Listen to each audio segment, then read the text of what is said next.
Enchanté. Eliott. Bonjour, Alexandre.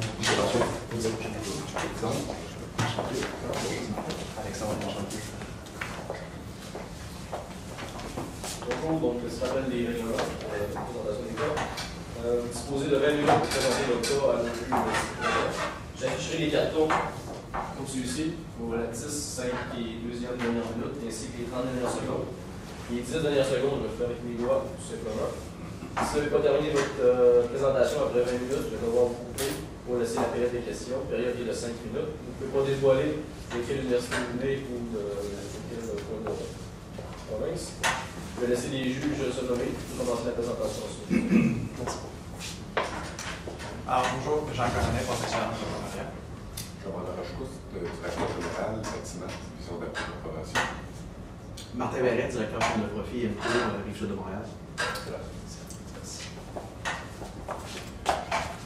Qui aujourd'hui peut être entrepreneur, mais en bénéficiant de tous les avantages reliés à la renommée ainsi qu'au support de la maison mère dès le début?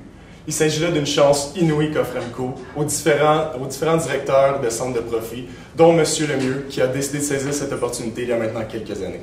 Mais qui dit grands avantages, dit aussi grande responsabilité, et dans ce cas-ci, grande remontée. Comment faire pour qu'ACME devienne, dans les prochaines années, un centre de profit plus qu'intéressant pour MCO? Voilà exactement pourquoi mon équipe, constituée de Samuel Leroux, Eliott Boucher-Rioux et moi-même Alexandre Desabrés, sommes venus ici pour vous proposer notre solution. Donc, avant de se plonger dans la présentation, allons faire un bref aperçu. Il sera d'abord question d'une brève analyse de la situation actuelle et de l'environnement dans lequel vous baignez. Ensuite, il sera question de la recommandation que nous vous proposons, pour ensuite faire la mise en œuvre de cette recommandation et ensuite une synthèse des faits que nous avons apportés. Le mandat que vous avez émis, proposer un plan de restructuration. Et la recommandation que nous vous proposons, miser sur l'excellence et la qualité des produits et services d'EMCO. Donc, avant d'aller plus en profondeur dans la recommandation qu'on vous propose aujourd'hui, on a fait une brève analyse qui comporte à la fois l'entreprise, dans ce cas-ci ACME suivi de OMCO, l'environnement dans lequel cette entreprise évolue et bien entendu l'entrepreneur lui-même. Dans ce cas-ci de l'ACME, on parle de M. Lemieux. Donc, au niveau des forces d'ACME, je crois qu'on est tous d'accord pour dire que l'expertise des clients, des employés, excusez-moi, est vraiment la force principale d'ACME. Il faut bâtir sur cette force pour naturellement offrir la qualité des produits et services que vous êtes capable d'offrir. Par ailleurs, grâce à l'entrepreneur, dans ce cas-ci, M. Lemieux, sa détermination et son énergie va vraiment être capable d'amener ACME à un autre niveau. Toutefois, toute bonne entreprise a certains défis à relever. Dans ce cas-ci, selon nous, on pense que la livraison actuelle serait à peaufiner. Vous êtes capable d'offrir les meilleurs services dans votre catégorie par rapport aux concurrents, mais selon nous, ce service-là, cette qualité de service à faire-là, doit se faire du début à la fin de la vente du produit. Donc, ça serait de faire le petit geste supplémentaire d'aller livrer soi-même le produit, donner des derniers conseils, avoir un dernier contact de qualité avec le client lors de la livraison pour vraiment être la personne qui offre le meilleur service dans votre secteur. Par ailleurs, la raison pour laquelle on est ici aujourd'hui, les marges. Actuellement, des marges négatives. Nous autres, notre but est vraiment d'amener ces marges-là dans le positif et de façon stable pour vraiment croître à long terme. L'environnement, cette fois-ci. Je crois que nous sommes tous d'accord pour dire que le marché où ACME évolue naturellement, plutôt à Sherbrooke, c'est un marché saturé et il y a une forte concurrence. C'est pourquoi ça va être très important de redoubler d'ardeur pour vraiment offrir le meilleur service et la meilleure qualité de produit. Donc, vous nous avez mis un mandat, voici notre recommandation. Misez sur l'excellence et la qualité de vos produits et services. Pourquoi? Parce que c'est ce qui fait de vous la grande force au Québec et dans la région de Sherbrooke. C'est vraiment ce qui vous distingue de vos compétiteurs. Pendant que ceux-ci se battent sur les prix, vous allez vous augmenter votre qualité et vous êtes en mesure d'offrir le meilleur service à vos clients. Donc, on veut miser sur vos forces pour être en mesure de générer une croissance dans le futur. Donc, cette solution se divise en deux volets. D'une part, la restructuration interne. Donc, comment avoir les meilleures capacités organisationnelles à l'interne pour être en mesure de rayonner à l'externe. Et puis, le repositionnement sur le marché. Donc, comment être en mesure de cibler la clientèle qui va vous permettre de générer les bonnes marges et de pouvoir générer une croissance dans le futur à court terme, moyen terme et long terme. Donc, si on va plus en précision au niveau de la restructuration, notre premier objectif, c'est de libérer Monsieur Lemieux de tout ce qui est les fonctions de paperasse, tout ce qui est soumission, donc tout ce qui vraiment l'empêche d'avoir sa grande force de communicateur, donc d'aller chercher des nouveaux clients. On veut le dégager de toutes ces fonctions qui sont vraiment paperasse pour lui permettre de rayonner et d'aller chercher des nouveaux clients avec sa grande force qui est la communication. Comment on compte faire ça? Première chose, Billy, nous souhaitons le repositionner au niveau des soumissions. Donc en ce moment, c'est le superviseur, puis sa forme physique avec l'accident qui vient tout juste de survenir, eh bien, nous suggérons de le mettre au poste des soumissions pour vraiment le permettre d'avoir l'expertise qu'il a, donc il a les grandes connaissances, puis c'est vraiment, selon nous, la meilleure personne qui peut gérer ces soumissions. Donc, évidemment, ce repositionnement entraîne l'embauche d'un nouveau superviseur de projet qui va avoir de grandes connaissances, qui va avoir une excellente forme physique, mais qui surtout va adhérer à la vision de M. Lemieux. Donc, on veut quelqu'un de jeune, de dynamique, qui va croître avec l'entreprise, qui va vraiment être quelqu'un qui va grandir avec vous, avec MCO, et qui va représenter une grande force pour l'entreprise. Puis, finalement, replacer Simon au poste de livreur. Donc, en ce moment, vous faites un excellent service de A à T. Nous, ce que nous voulons, c'est que vous augmentiez vos services, que vous offriez le meilleur service de A à Z, incluant la livraison. Pourquoi? Parce que c'est la dernière chose que les clients voient. C'est la dernière chose qu'ils peuvent sentir et qui va faire en sorte qu'ils vont venir, oui ou non. Donc, on veut être en mesure que vous pouviez offrir le service de A à Z pour que les clients soient satisfaits et reviennent de façon constante, fiable et fidèle. Deuxième chose, repositionnement sur le marché. En ce moment, vous avez des clients qui rapportent des faibles marges et nous voulons vraiment que vous vous concentriez sur des clients qui ne recherchent pas seulement les bas prix, mais surtout des clients qui veulent être avec vous pour les 20 prochaines années. Des clients qui vont être là pour la qualité de service que vous offrez. Donc, on veut vraiment avoir des clients qui ne vont pas simplement se désister parce que le prix n'est pas le moins cher. On veut des clients qui vont se rajouter. Pourquoi? Parce que vous offrez le meilleur service et ils savent qu'ils vont avoir la qualité optimale avec vous. Deuxième chose, offrir des plans de partenariat. Parce que vous avez d'importants clients pour l'instant, c'est important de les garder. Donc, d'offrir un plan de partenariat pour les fidéliser à long terme. Donc, de dire, on ne veut pas seulement être avec vous pendant la prochaine année, on veut être avec vous pendant 5 ans et avoir des prix conséquents. Ça peut être fortement avantageux pour vous. Autre chose, visez davantage le marché de la fonte. Pourquoi? Parce que ça va avec votre vision. C'est un produit qui est de haute qualité, qui est plus durable, qui est certes plus coûteux au départ, mais qui rapporte grandement dans le long terme. Pourquoi? Parce que la qualité est meilleure, c'est un produit qui est plus fiable, puis ça va vraiment avec votre vision d'excellence et de service. Dernière chose, livraison personnalisée. Je l'ai mentionné, ça va être important vraiment de laisser la dernière petite touche, de faire ce qui fait la différence avec la livraison, de conseiller les gens une fois que vous leur apportez le stock, donc de décharger pour eux. Ça va vraiment faire la différence. Et au niveau de la rétention des clients, on considère que ça va vraiment vous permettre d'avoir des clients à long terme et non seulement des contrats par-ci par-là. Puis ça va vraiment être bénéfique pour la région de Sherbrooke. Donc, on peut comprendre que ça fait plusieurs aspects à assimiler en même temps. Donc, on a divisé ça dans un échéancier de court, moyen et long terme. Donc, à court terme, débuter la recherche de candidats pour le superviseur. Ce qui est très intéressant ici, c'est que le marché canadien va probablement être en décroissance dans votre industrie face à la hausse des taux plus tard. Donc, ce que vous pouvez faire, allez voir vos compétiteurs un peu plus petits et prendre des gens assez qualifiés qui ont déjà des connaissances et leur offrir une opportunité avec une entreprise qui va traverser le temps. Donc, eux peuvent sentir un danger, peuvent sentir qu'ils vont bientôt échouer parce que l'entreprise va fermer. Vous l'avez dit, plusieurs de vos concurrents vont mourir. Mais vous allez prendre les connaissances de cette personne-là et vous lui offrez une opportunité en or. Une personne déterminée comme vous, une personne qui aime aller voir les clients, mais qui aime aussi connaître les projets et comment les superviser, les évaluer, etc. Ensuite, débuter la livraison à l'interne. Donc, comme Elliot l'a mentionné, c'est très important. Vous devez accueillir les clients. Ils vous l'ont dit dans le barbecue que vous avez organisé au cours de l'année. Ils étaient beaucoup plus satisfaits lorsque vous assumiez ces décisions-là de livraison. Donc, il faut ramener cet aspect-là. Il faut les accompagner jusqu'à la fin, jusqu'à la lettre Z. Ensuite, prévoir le stockage de l'inventaire de fonte. Ce qui va être important, c'est d'instruire vos clients que la fonte est un produit durable et un produit qui, finalement, va être beaucoup plus économique pour les dépenses en insonorisation qui vont être beaucoup plus simples. Donc le stock, pas besoin de le vendre parce que vous devriez le vendre à 66% d'escompte, ce qui serait beaucoup trop. Donc, vous pouvez écouler et le temps que les gens, vos clients vont être instruits, vous allez avoir plus de place pour avoir votre 2 mois d'inventaire pour les produits de fonte, les tuyaux de fonte, etc. Et finalement, approchez les clients actuels pour un plan de partenariat. Vous le savez, votre deuxième plus gros client est un client un peu difficile, disons. Il vous rapporte des marchandises, des produits, aussitôt que ça ne fait pas exactement son affaire ou aussitôt que le prix est un peu trop élevé. Mais vous devez leur faire comprendre que vous avez un service de plus, vous avez une expertise de plus et que ce n'est pas seulement les bas prix qui vont faire la différence. Les Home Depot de ce monde vont faire cette différence-là, vont pouvoir donner des cours de base pour les monsieur, madame, tout le monde qui veulent utiliser les bas prix. Vous créez des plans de partenariat pour qu'à long terme, vous pouvez stabiliser un prix. Donc, vous proposez à ce client, OK, dans les 2 prochaines années, quel prix vous trouvez acceptable qu'on peut vous proposer. Vous signez l'entente et ensuite, il n'y aura plus le droit de se rétracter par rapport à ça et de vous retourner des commandes, ce qui vous empêche d'avoir des lettres de crédit à faire, de la paperasse supplémentaire, perte de temps pour des recherches de clients, etc., etc.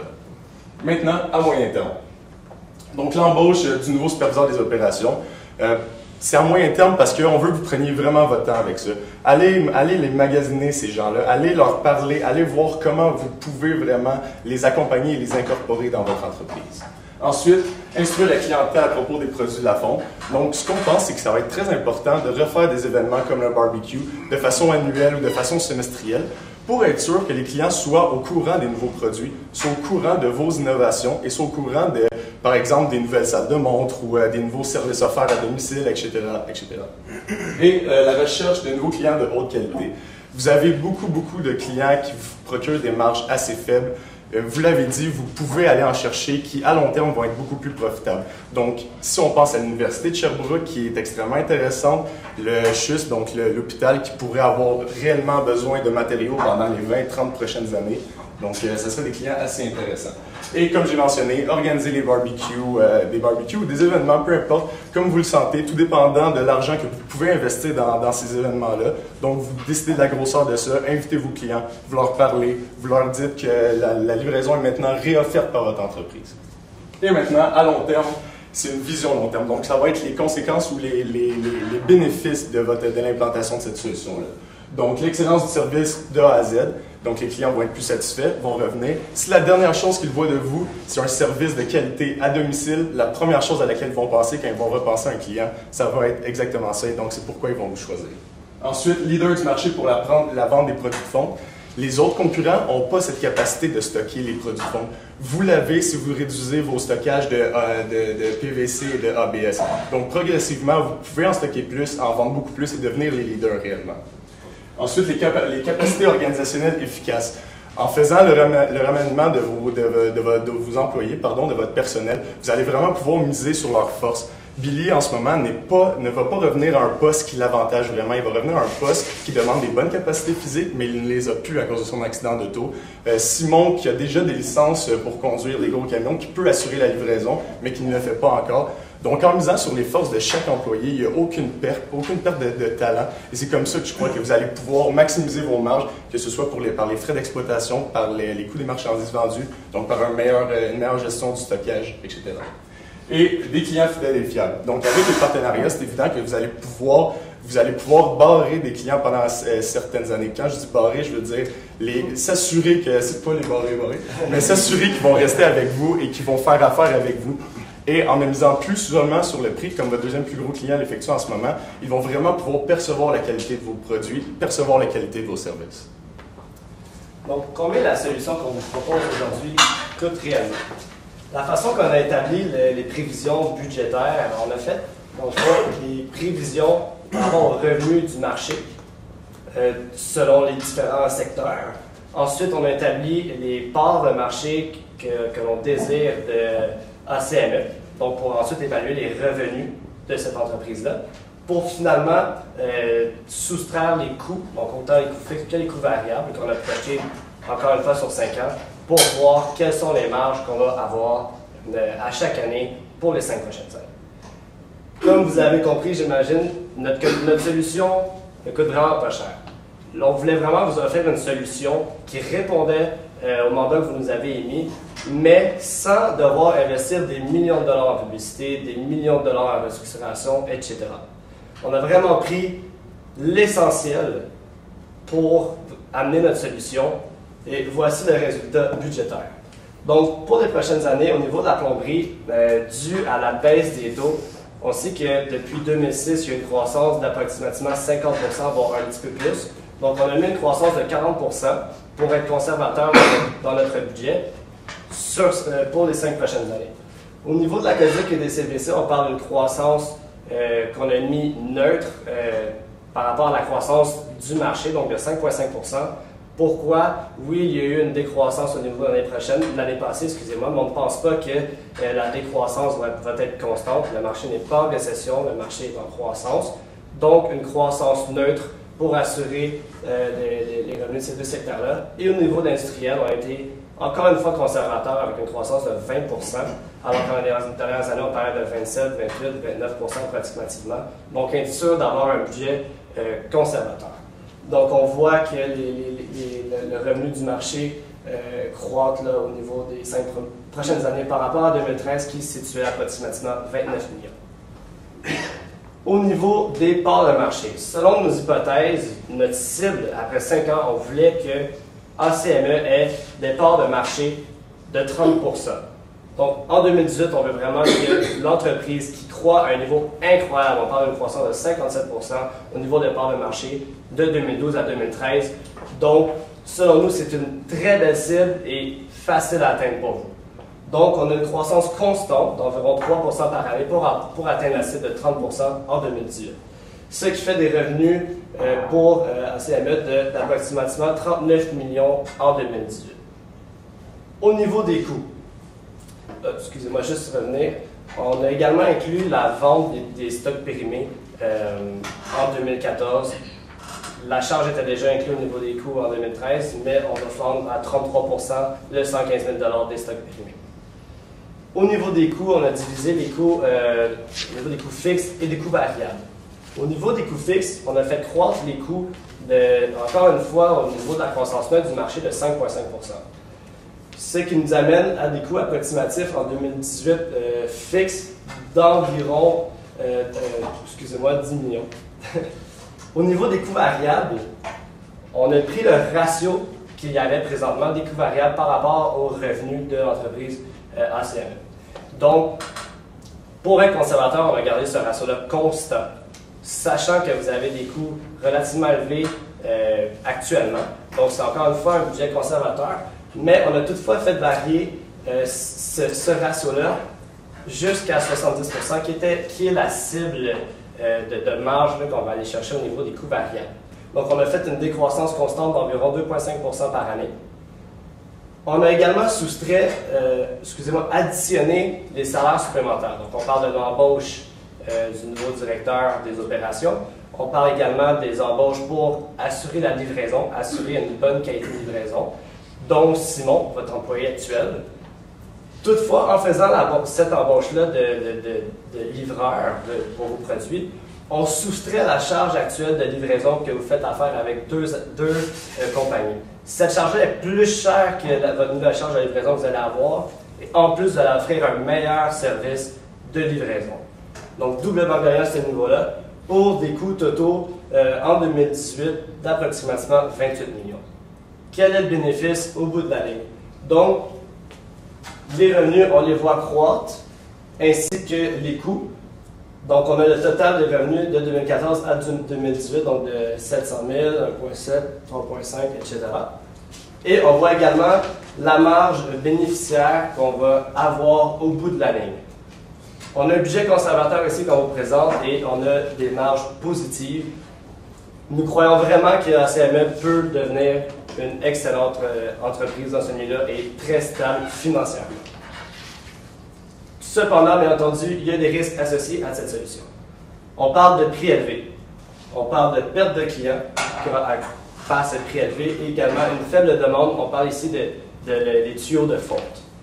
Ça serait donc très important de pallier à ces risques-là de cette façon-ci. Au niveau des prix élevés, on parle de bien communiquer la qualité de vos produits. Vous êtes une entreprise qui offre la meilleure qualité sur le marché. Vous êtes comme le Apple de votre secteur. Donc, misez là-dessus. Communiquez bien cette expertise que vous avez là. Au niveau de la perte de clients, certes, ça peut arriver, mais vous allez avoir des clients de bien meilleure qualité dans le futur. Donc, solides, stables, qui vont être avec vous pour plusieurs années. Ça va être donc très important d'aller chercher de bons clients stables. Et au niveau de la faible demande, au niveau des tuyaux de fonte, ça représente un certain risque.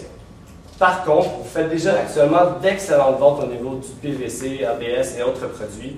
Donc, vous ne serez pas affecté négativement financièrement à ce niveau.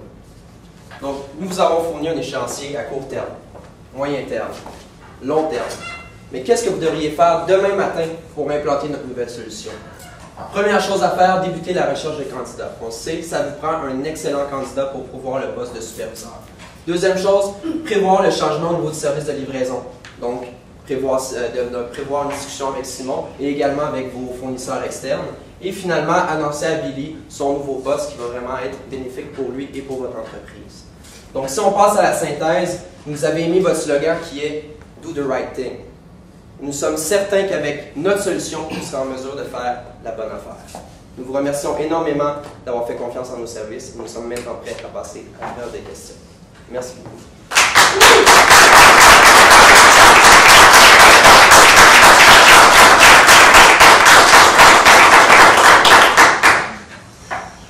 Vous avez parlé de l'importance de revoir le service de livraison pour se rapprocher du client. Pouvez-vous juste élaborer un peu plus là-dessus? Quel genre de changement que vous voyez pour justement réussir à faire deux choses, à se rapprocher des clients et aussi réduire les coûts, je présume?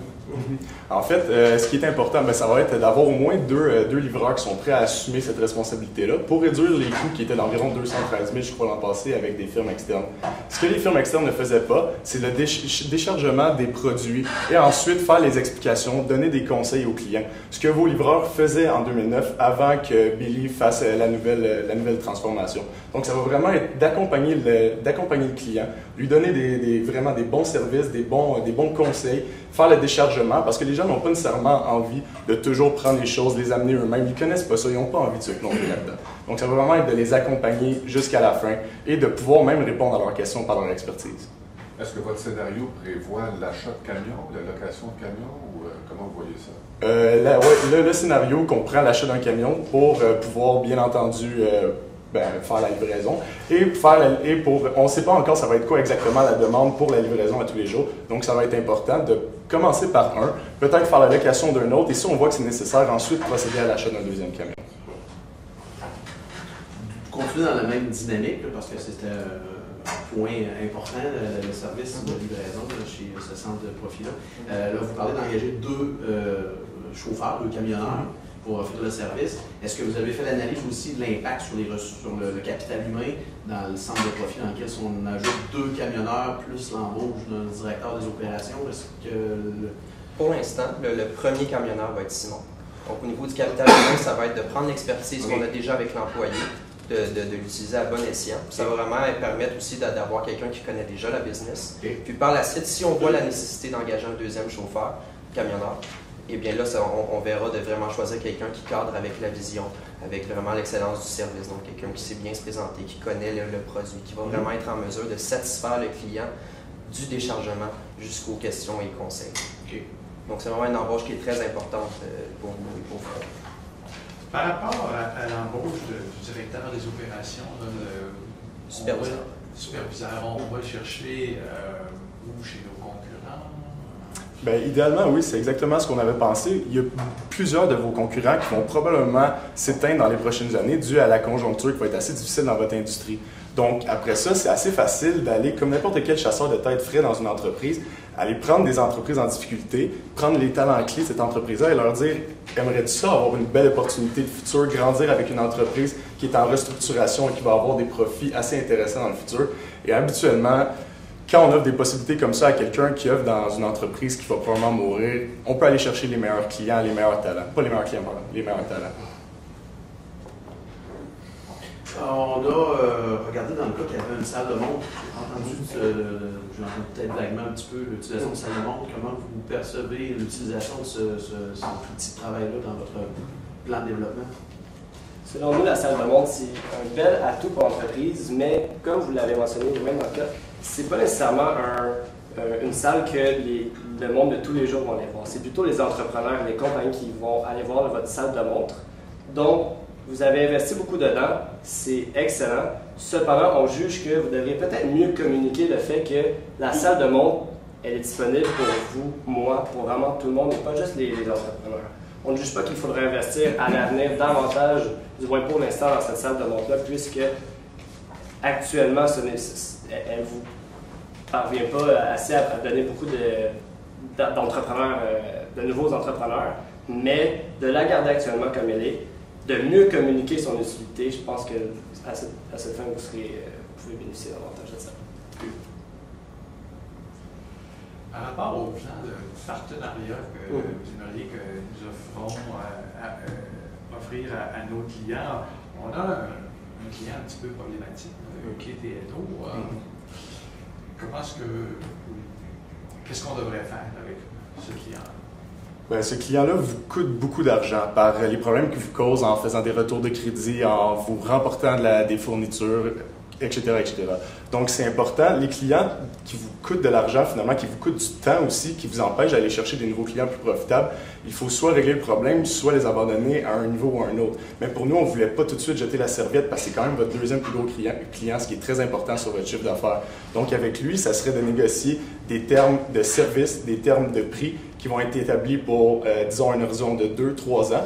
Donc, comme ça, de cette façon-là, on va vraiment pouvoir l'accompagner et lui n'aura pas un recours exagéré par rapport à des prix qui sont plus faibles, mais sans aucun service, sans aucune qualité en rapport avec ça. Donc, ça va vraiment être de l'informer que si le partenariat ne fonctionne pas, il vous coûte trop d'argent, et il coûte trop de temps aussi. Donc, ça ne sera pas un bon investissement pour le futur s'il n'accepte pas ou il n'adhère pas à ça. La période des questions est terminée. Merci. Merci. Merci.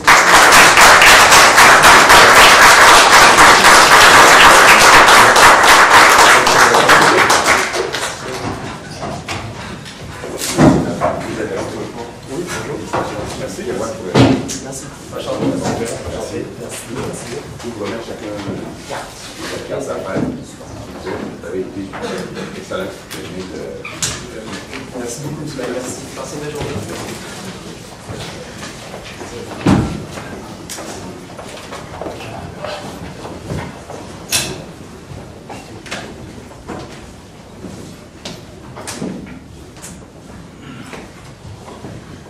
Oui.